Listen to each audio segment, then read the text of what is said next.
Hi viewers, నిన్న Chennai versus RCB match జరిగింది మనకు తెలుసు. అయితే ఈ మ్యాచ్లో సిఎస్కే పై ఆర్సీబీ 50 పరుగుల తేడాతో ఘన విజయం సాధించింది. నిన్న మ్యాచ్ చూసావా కార్తీక్? చూసుకుంటే మనం 50 పరుగుల తేడా, నిజానికి మనకి 100 లోపలే సిఎస్కే ఆల్అౌట్ అయిపోతుందేమో అన్న ఒక భయం కూడా వేసింది. కానీ ధోని వచ్చి ఆదుకున్నారని చెప్పాలి. ఈ మ్యాచ్ నువ్వెలా చెప్తావు? ప్రధానంగా సోషల్ మీడియాలో వైరల్ అవుతున్న కొన్ని అంశాలు ఉన్నాయి. ఫస్ట్ థింగ్ ఏంటంటే ధోని 9th పొజిషన్ ఎందుకు వచ్చారు? అలాంటి ఒక ఫినిషర్ రవిచంద్రన్ అశ్విన్ కంటే ముందు కదా రావాలి అని చెప్పి కొంతమంది అంటున్నారు. ఇంకొక ప్రశ్న ఏంటంటే విరాట్ కోహ్లీ స్లో ఇన్నింగ్స్ ఆడాడు, 31 runs in 30 balls అనేది అసలు విరాట్ కోహ్లీ రేంజ్కి తగ్గ ఇన్నింగ్స్ కాదని చెప్పి మరికొంతమంది ట్రోల్ చేస్తున్నారు. అండ్ చెన్నై చపాక్ పిచ్లో ఎలా ఉంటుందంటే ఇన్నింగ్స్ ప్రోగ్రెస్ అయ్యే కొద్దీ చాలా స్లో అయిపోతుంది పిచ్. సో అలాంటి పిచ్ పై రుతురాజ్ గైక్వాడ్ టాస్ గెలిచి ఫీల్డింగ్ ఎందుకు ఎంచుకున్నాడు? అదొకటి ప్రతి ఒక్కరు కూడా లేవనెత్తుతున్న అంశం. సో ఓవరాల్గా ఇన్ని ఇష్యూస్ ఉన్నాయి. ముందుగా మనం ధోని గురించి మాట్లాడుకోవాలి. సోషల్ మీడియాలో ధోని గురించి ట్రోల్స్ చేస్తున్నారు. ధోని ఏం ఫినిషర్, లాస్ట్ ఓవర్లో కృణాల్ పాండ్యా ఓవర్లో తప్పితే ముందే హిట్టింగ్ చేయొచ్చు కదా, సిఎస్కే గెలిచేది కదా అని చెప్పి కొంతమంది ట్రోల్స్ చేస్తున్నారు. అయితే ఇక్కడ అందరూ గమనించాల్సిన విషయం ఏంటంటే ధోని 9th పొజిషన్లో రావడానికి ఒక కారణం ఉంది. చాలామంది ధోనిని ఇప్పటికీ ఒక ఫినిషర్గా చూస్తున్నారు, క్రూషియల్ ప్లేయర్, ఒక హ్యాపెనింగ్ ప్లేయర్గా చూస్తున్నారు. But Dhoni is not a happening player. ఆయన 40 ఏళ్ళ వయసు దాటిపోయింది.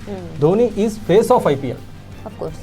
ధోని అనే వ్యక్తి లేకపోతే ఐపీఎల్ చూసే వాళ్ళ సంఖ్య తగ్గిపోతుంది. ముఖ్యంగా సిఎస్కే విషయంలో ధోనిని చూసే స్పాన్సర్స్ సిఎస్కేకి ఇన్వెస్ట్ చేస్తూ ఉంటారు. ధోనిని చూసే వ్యూవర్షిప్ సిఎస్కే పెరుగుతూ ఉంటుంది. ధోనిని చూసే అంతమంది క్రౌడ్ చపాక్ స్టేడియంలో నిన్న వచ్చారు. సో ఓవరాల్గా సిఎస్కే అంటే ధోని అంటే సిఎస్కే. సో అలాంటి పరిణామాల్లో ధోని అనే వ్యక్తి ఫేస్ ఆఫ్ ద ఐపీఎల్గా ఉన్నప్పుడు ఖచ్చితంగా అతని ప్రెసెన్స్ అనేది ఐపీఎల్లో ఉండాలి. ఒకవేళ ధోని అనే వ్యక్తి ఐపీఎల్ లేకపోతే ఇంకా ఐపీఎల్ చూసేవాళ్ళు చాలా వరకు తగ్గిపోతుంది గ్రాఫ్. సో ధోనిని ఇప్పటికీ చాలామంది ఒక ఫినిషర్గా చూస్తున్నారు, లాస్ట్లో వచ్చి మిరాకిల్స్ చేస్తారని చెప్పి చూస్తారు. దయచేసి ఎవరైతే ధోని ఫ్యాన్స్ ఉన్నారో ఫీల్ అవ్వకండి, అలానే ఐపీఎల్ ఫ్యాన్స్ ఉన్నారో ఫీల్ అవ్వకండి. ధోని ఇదివరకట్లాగా ఫినిష్ చేయలేడు. Dhoni is not a finisher anymore. Dhoni is face of IPL. అలాంటి లెజెండరీ పర్సన్కి ఆ స్టేటస్ ఇచ్చింది ఐపీఎల్. సో ఖచ్చితంగా అతనికి అలాంటి రెస్పెక్టే ఇద్దాం. ఇంకా అతన్ని ఫినిషర్గా చూసి అతను ఫినిష్ చేయలేకపోయాడని చెప్పి ట్రోల్ చేయడం అదంతా కరెక్ట్ కాదు. అండ్ ఇప్పుడు నువ్వు చెప్పావు గుడ్ ఫినిషర్ అంటే ఇప్పుడు 9th పొజిషన్లో వచ్చాడు. కానీ చాలామంది వాదన ఏంటంటే జట్టు ఓడిపోతుంది, ఒక వికెట్ తర్వాత ఒక వికెట్ పడిపోతుంది, అలాంటప్పుడు 6th పొజిషన్లో అయినా రావాలి కదా, ఎందుకు ఆ రెస్పాన్సిబిలిటీ తీసుకోవట్లేదు ధోని అనేది ముఖ్యమైన వాదన. ఇక్కడ రెస్పాన్సిబిలిటీ ఎందుకు తీసుకోవట్లేదంటే మనకు తెలుసు రవిచంద్రన్ అశ్విన్ అనే వ్యక్తి ఆల్రౌండర్. కొన్నిసార్లు తన యొక్క బ్యాటింగ్ శైలితో కూడా రవిచంద్రన్ అశ్విన్ మ్యాచ్ మలుపు తిప్పిన సందర్భాలు ఉన్నాయి. మేబీ రవిచంద్రన్ అశ్విన్ ట్రై చేసి ఉండొచ్చు, అది రుతురాజ్ గైక్వాడ్ లేకపోతే ఫ్లెమింగ్ కాల్ అయి ఉండొచ్చు, ధోని కాల్ కాకపోయి ఉండొచ్చు. సో ధోని 1-sided డెసిషన్స్ తీసుకుంటాడు మనం చెప్పలేం. అదొక టీం వర్క్. సిఎస్కేకి ఒక టీం ఉంది, కోచ్ ఉన్నారు, హెడ్ కోచ్ ఉన్నారు. సో వాళ్ళందరూ కలిసి తీసుకున్న డెసిషన్ కావచ్చు, ధోని డెసిషన్ అయి ఉండకపోవచ్చు. సో అందుకని ధోని 9th పొజిషన్లో వచ్చి ఉండొచ్చు అంటే మనకు తెలియదు. సో ఓవరాల్గా ధోని 9th పొజిషన్లో రావడానికి గల కారణాలని మనకు తెర వెనక బిహైండ్ ద స్క్రీన్స్ ఏం జరిగిందో తెలియదు, కానీ అది టీమ్ కాల్ అయి ఉంటుందని నేను అనుకుంటున్నాను. ఓకే, అలాగే గుడ్ ఫినిషింగ్ అన్నమన్నా మనమల్గా అయితే ధోని గుడ్ ఫినిషర్ అని అంటారు. At the same time credit stealer అని కూడా అంటారు. ఎందుకంటే లాస్ట్లో ఒక 2 balls ఉన్నప్పుడు వస్తాడు, ఒక 4 ఒక 6 కొట్టి మ్యాచ్ అంతా తనే విన్ చేసినట్టు ఒక బిల్డప్ అయితే ధోని నుంచి ఉంటుంది అనేది చాలా మంది ధోని హ్యాటర్స్ అనొచ్చు, లేదంటే ధోనిని సపోర్ట్ చేసిన వాళ్ళు కూడా కొన్నిసార్లు అంటూ ఉంటారు. దీన్ని ఎలా చూడాలంటావు? ఇప్పుడు కమర్షియల్ సినిమాలో హీరోలు విజిలేస్తే, హీరోలు డాన్స్లు వేస్తే, ఫైట్స్ చేస్తే ఫ్యాన్స్ విజిల్ వేస్తారు. కమెడియన్ లేకపోతే క్యారెక్టర్ ఆర్టిస్టులు ఫైట్స్ అవి చేస్తే ఎవరు విజిల్ చేయరు. So at the same time అది మనం క్రికెట్కి ఇంప్లాయ్ చేసుకుంటే ధోని లాంటి ఒక మాస్ ఎపీల్ ఉన్న క్రికెటర్ 6 కొట్టినా 4 కొట్టినా ఫ్యాన్స్ పైసా వసూలు మూమెంట్గా దాన్ని చూస్తారు.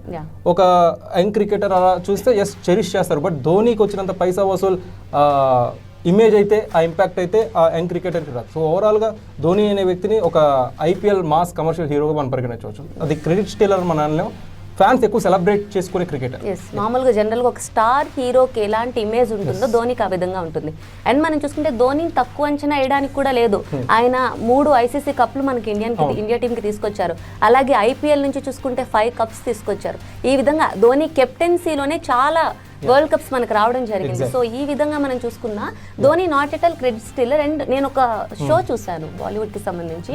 ఆ షోలో కూడా యాంకర్ ఇలాగే మీరు ఒక కప్ రాగానే మీరు తీసుకొని వెంటనే టీంకి ఇచ్చేసి వెళ్ళిపోతారు కదా, ఎందుకు అలా అంటే టీం అంతా కలిసి ఆడినప్పుడు నేనే కప్ తీసుకోవడం అనేది అన్ఫేర్ కదా, అది టీం అంతా ఆడారు కదా, ఇది టీం వర్క్ కదా, ఆ కెప్టెన్ పిలిచి కప్ ఇవ్వడం అనేది అన్ఫేర్ అని నాకు అనిపిస్తుంది అని అలా ధోని చాలా ఇంటర్వ్యూస్లో చెప్పారు. ఇది ఒక్కటే కాదు. సో దాన్ని బట్టి క్రెడిట్ స్టీలర్ ఎలా అవుతాడు అనేది ఒక క్వశ్చన్. మనకు తెలుసు ప్రతి ఒక్కరికి యాంటీ ఫ్యాన్స్ ఉంటారు, అలానే ధోని కూడా ఉంటారు. సో వాళ్ళు చేసిన కామెంట్స్ అంత సీరియస్గా తీసుకోకర్లేదు కానీ but he's a legendary cricketer, we should respect. And one more thing, Virat Kohli innings పై కూడా కొంతమంది ట్రోల్స్ చేస్తున్నారు. విరాట్ కోహ్లీ స్లో ఇన్నింగ్స్ కదండి ఆడింది, అది యాంకర్ ఇన్నింగ్స్ అంటారు. ఫస్ట్ 3 వికెట్స్ ఫిల్ సాల్తో కావచ్చు, పడిక్కల్తో కావచ్చు, రజత్ పటిదార్తో కావచ్చు, విరాట్ కోహ్లీ ఫస్ట్ 3 వికెట్స్కి నెలకొల్పిన పార్ట్నర్షిప్ చాలా క్రూషియల్.